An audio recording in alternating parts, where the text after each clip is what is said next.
আমরা তো ভোট দিছি ধরেন ওয়ান এর পরে যাই 2008 সালে যে ভোটটাই দিছি ওইটাই শেষ। তার পরবর্তীতে তো আর কোনো ভোট হয়, কিন্তু নাটকীয় ভোটের কারণে দেখা গেছে ভোট কেন্দ্র দিতে পারে না, ভোটও দেওয়া হয়।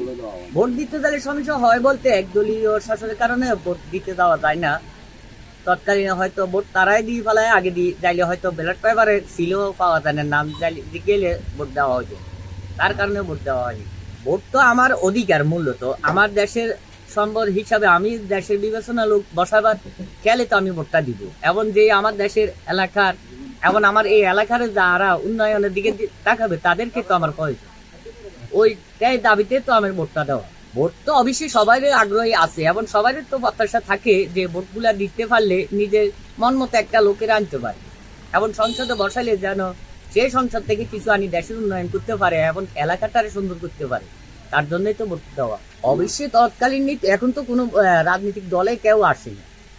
আর এখন এই বিগত 15-16 বছর তো তারাই আসে, তাদের মাধ্যমে তারাই থাকে, তারা নাটকীয় নির্বাচন করে, নাটকীয় ভাবে তারা অনুষ্ঠান করে, আইয়ে চলে যায় শেষ। জনগণের প্রত্যাশা তো তাদের লাগেই। আমার প্রার্থী হতে হবে এই যে আমি এখন আগে যে বলছি, আমার মন মতে যারা পরিচালনা সুন্দরভাবে করতে পারে এবং দুর্নীতি মুক্ত যারা রাখতে পারে, দেশের সন্ত্রাসগুলা ধরে যারা মারতে পারে তাদেরকে ভয় এবং চাঁদাবাজি যাতে দেশে না থাকতে পারে।